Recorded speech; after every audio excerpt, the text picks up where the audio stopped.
हरिओम। ब्रह्म विद्या। ब्रह्म विद्या से तात्पर्य है उपनिषद विद्या। मुंडकोपनिषद हमें बताती है ब्रह्म विद्याम सर्व विद्या प्रतिष्ठाम। सारी विद्याओं की प्रतिष्ठा है ब्रह्म विद्या। मुंडकोपनिषद में ही बताया गया, अथ परा यया तद अक्षरम अधिगम्यते। ब्रह्म विद्या का ही दूसरा नाम पराविद्या है। पराविद्या वो है जिससे उस अक्षर ब्रह्म का बोध कराया जाता है। अथ परा यया तद अक्षरम अधिगम्यते।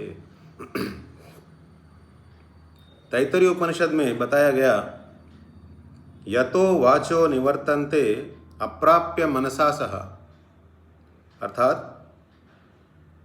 उस ब्रह्म को पाने में मन और इंद्रियां असमर्थ हैं। यतो वाचो निवर्तन्ते अप्राप्य मनसा सह। ये इंद्रियां और मन और बुद्धि सभी आपस में एक मीटिंग बैठाए। सब के सब यहाँ वाचो मतलब वाक, शब्द, वाक, वाणी। कर्मेंद्रिय सिर्फ यहाँ एक रिप्रेजेंटेटिव है सारे इंद्रियों का। वैसे ही मन रिप्रेजेंटेटिव है मन, बुद्धि, चित्त, अहंकार, अंतःकरण का। तो ये अंतःकरण और ये 10 इंद्रियां बैठकर एक मीटिंग बैठाए कि चलो हम चलते हैं और हमारे पीछे रहकर जो हमारे लिए सारे शक्ति का बंदोबस्त कर रहा है, अपने उस उद्गम, अपने उस स्रोत के मूल स्थान पर क्या है, इसे हम चलो जानते हैं। ऐसा विचार करके इन सब ने अर्थात 10 इंद्रियां और अंतःकरण, मन, बुद्धि, चित्त, अहंकार सब मिलकर कोशिश करने गए उस ब्रह्म का पता लगाने। लेकिन द्वार तक जाकर वापस आ गए, उसे पहचान नहीं सके।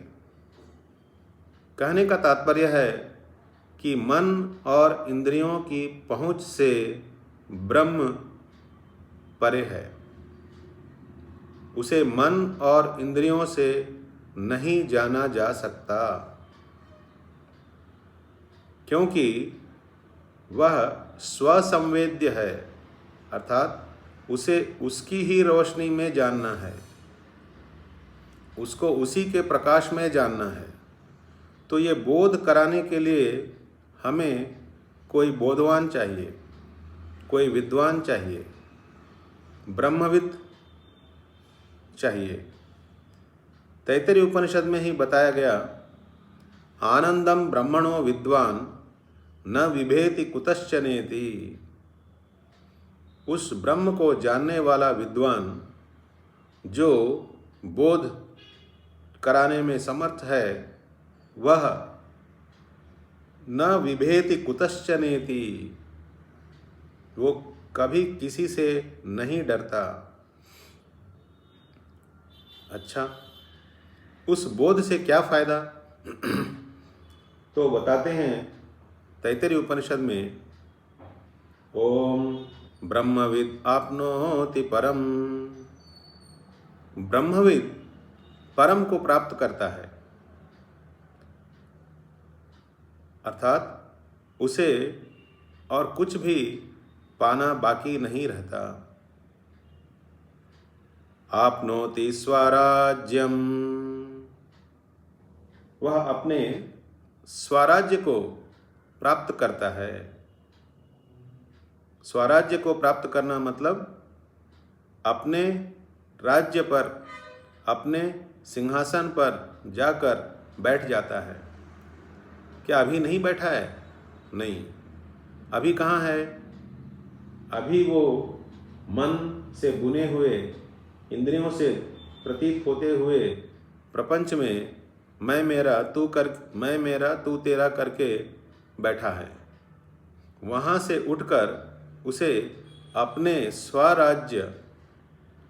स्वराज्य में प्रतिष्ठित कराने वाली विद्या ही ब्रह्म विद्या है। आपनोति स्वराज्यम आपनोति मनस्पतिम वाक्पतिश्चक्षुष्पतिः श्रोत्रपतिः विज्ञानपतिः। उस स्वराज्य में पहुँचने पर क्या होगा? उस स्वराज्य में पहुँचने पर अपने राज्य के अपने सिंहासन पर बैठने पर क्या होगा? आपनोति मनस्पतिम, वो अपने मन का मालिक बन जाएगा, मन का पति। आपनोति मनस्पतिम, अभी मन का मालिक नहीं है, अभी मन का गुलाम है। तो मन के गुलाम स्थिति से मन का मालिक बन जाएगा, अर्थात उसके हुक्म से उसका मन चलेगा। वो जब जिस दिशा में अपने मन को दौड़ाना चाहेगा उस दिशा में कितनी भी तेज़ी से दौड़ा लेगा। जब ब्रेक लगाएगा, बोलेगा रुक, मन रुकेगा। एक साधारण व्यक्ति के अंदर अपने मन को कंट्रोल करने की क्षमता नहीं रहती है, क्योंकि उसका लगाव बाह्य प्रपंच से अधिक होने की वजह से वो इंद्रियों का गुलाम और मन का गुलाम हो जाता है। इंद्रिय दास और मन का दास बनकर गुलामी करता है, जबकि ब्रह्मवेत्ता पुरुष अपने स्वराज्य में बैठकर मन का अधिपति बन जाता है। आपनोति मनस्पतिम वाक्पतिम, अपने शब्दों पर उसे नियंत्रण रखना आता है। कब क्या बोलना है, क्या नहीं बोलना है, क्यों बोलना है, कितना बोलना है, कैसे बोलना है, सब कुछ वह नियंत्रित कर सकता है। यहाँ वाक मतलब शब्द, वाणी। चक्षुष्पति ही, अपने आँखों पर उसका फुल कंट्रोल है। वो जो देखना चाहता है वही देखता है। आँख जो दिखाती है वो नहीं देखता। आँख के पीछे मन, संस्कार युक्त मन जो दिखाती है वो नहीं देखता। वो शुद्ध चैतन्य स्वरूप में बैठकर, अपने शुद्ध अस्तित्व में बैठकर सब कुछ साफ साफ देख लेता है। वाक्पति चक्षुष्पति श्रोत्रपति विज्ञानपति, अपने कानों का भी वह मालिक रहता है। क्या सुनना है, क्या नहीं सुनना, सुने हुए में क्या सुनना क्या नहीं सुनना का अर्थ है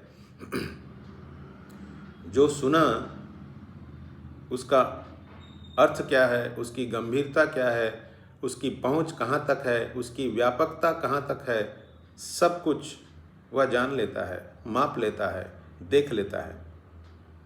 आपनोति विज्ञानपति, सारे ज्ञान को, सारे उपलब्ध ज्ञान को वह सही सही आकलन कर लेता है, क्योंकि दो ही विद्याएं हैं, एक अपरा विद्या और एक परा विद्या। अपरा विद्या है वो जिससे हमें इस सृष्टि के बारे में बताया जाता है, और परा विद्या वो है जिससे ब्रह्म के बारे में बताया जाता है। तो सृष्टि के बारे में जो विद्याएं हैं, जैसे मैथ्स है, साइंस है, ज्योग्राफी है, हिस्ट्री है, एस्ट्रोनॉमी है, एस्ट्रोलॉजी है, आज के ज़माने में अभी आर्टिफिशियल इंटेलिजेंस है, जो कुछ भी विद्याएं प्राप्त हैं वे सब के सब मन और जड़ वस्तुओं को मिलाकर या उनको बचाकर, उनको एक तरीके से रखकर जीवन को सुखमय बनाने का प्रयास है। परंतु अपरा विद्या वो है जिसमें ये जड़ वस्तुएं और मन अर्थात भावनाओं की श्रृंखला, ये दोनों के दोनों जिसमें प्रतीत होते हैं और जो दोनों से परे रहता है, दोनों से निर्लिप्त रहता है, उस ब्रह्म तत्व का बोध कराने वाला जो ज्ञान है, जो विद्या है, वही परा विद्या है। आपनोति स्वराज्यम आपनोति मनस्पतिम वाक्पतिश्चक्षुष्पतिः श्रोत्रपति विज्ञानपतिः आकाश शरीरम ब्रह्म। ब्रह्मवेत्ता पुरुष इस पांच भौतिक देह को अपना देह नहीं मानता, वह आकाश जैसा ब्रह्म को अपना देह मानता है। ब्रह्म का साक्षात्कार करने के लिए एक सीधा सिंपल एक्सरसाइज है, अपनी चेतनता प्लस आकाश की विशालता, ये दोनों को जोड़ लें। अपनी चेतनता और आकाश की विशालता, वही ब्रह्म है।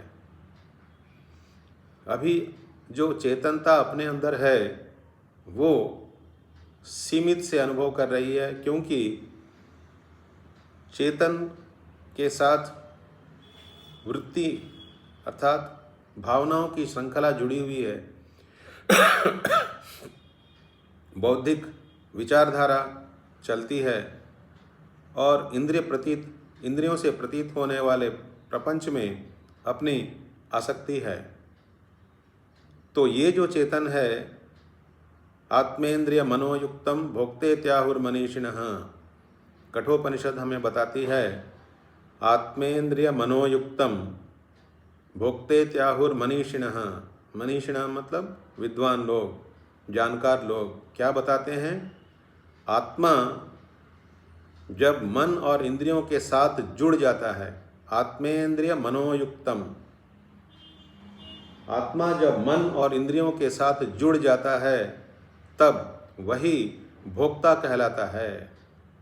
भोक्ता अर्थात जीव। आत्मा जब देह और इंद्रियों के साथ, मन के साथ जुड़ जाता है तब वह जीव बनता है, भोक्ता बनता है। श्वेताश्वतरोपनिषद में हमें बताया कि एक ही ब्रह्म भोक्ता भोग्यम प्रेरितारम च मत्वा एतत् त्रयम ब्रह्म ब्रह्ममेतत्, ये तीनों अर्थात भोक्ता, भोग्य और प्रेरक। भोक्ता हो गया जीव, भोग्य हो गई प्रकृति और प्रेरक, इन दोनों को बनाने वाला और इन दोनों को जोड़ने वाला हो गया ईश्वर। तो ईश्वर, जीव और प्रकृति, ये सब के सब ब्रह्म ही हैं। भागवत में भगवान कहते हैं कि मैं ही ईश्वर हूँ, मैं ही जीव हूँ, मैं ही सृष्टि हूँ। अर्थात भगवान अपने ब्रह्म स्वरूप को ध्यान में रखते हुए ऐसा कहते हैं। वही अनुभव हम कर सकते हैं, वही अनुभव ऋषि करते हैं। गीता में भी 14वें अध्याय में बताया गया, जब हम अपने आप को तीनों गुणों से परे दृष्टा के रूप में और दृष्टा को इन तीनों गुणों से निर्लिप्त देख लेते हैं, तब हम अपने स्वरूप में स्थित हो जाते हैं और भगवान कहते हैं वही मुझे पाना है। अर्थात हमारा जो स्वराज्य है और भगवान जिसे मेरा धाम कहते हैं, वो दोनों दो नहीं एक हैं। आपनोति स्वराज्यम आपनोति मनस्पतिम वाक्पतिश्चक्षुष्पतिः श्रोत्रपति विज्ञानपतिः आकाश शरीरम ब्रह्म। ब्रह्मवेत्ता आकाश अर्थात जो सबको अपने अंदर रहने का अवकाश देता है, किसी से भी लिप्त नहीं होता, उस आकाश मतलब महाकाश भी वही, चित्ताकाश भी वही, चिदाकाश भी वही। परेण नाकं निहितं गुहायां विभ्राजते तद्यतयो विशन्ति। ये कौन सा आकाश है? परमे व्योमन। परमे व्योमन मतलब वो शुद्ध आकाश जिसमें जड़ और वृत्ति रंच मात्र भी उसमें न हो। ब्रह्म जिसमें प्रपंच की कल्पना ही नहीं है। निष्प्रपंच ब्रह्म ही शुद्ध आकाश है। वो शुद्ध आकाश जैसा अपना शरीर है, ऐसा ब्रह्मवेत्ता पुरुष अनुभव करते हैं। आकाश शरीरम ब्रह्म। अच्छा, ऐसा अगर अनुभव में आए कि आकाश जैसा शरीर है मेरा, तो होगा क्या? तैत्तरीय उपनिषद में ही आगे बताए, सत्यात्मा, वह सत्य आत्मा हो जाएगा, वह सत्य आत्मा स्वरूप बन जाएगा। सत्यात्मा प्राणारामम मन आनंदम। सत्यात्मा प्राणारामम मन आनंदम। उसके प्राण आराम से रहेंगे क्योंकि वह अपने स्वराज्य में है। प्राणों में कोई टेंशन नहीं। टेंशन क्यों होती है हमें? बहुत ज़्यादा लगाव है बाहर के चीज़ों को पकड़ के रखने में, जबकि काल उन्हें ढकेलते रहती है। काल के प्रवाह में कोई भी स्थिर नहीं रहता, लेकिन हम हैं कि सब कुछ पकड़े रहते हैं। ज़रूरत से ज़्यादा पकड़ने पर ही टेंशन होता है। तो ब्रह्मवेत्ता को कोई टेंशन नहीं है।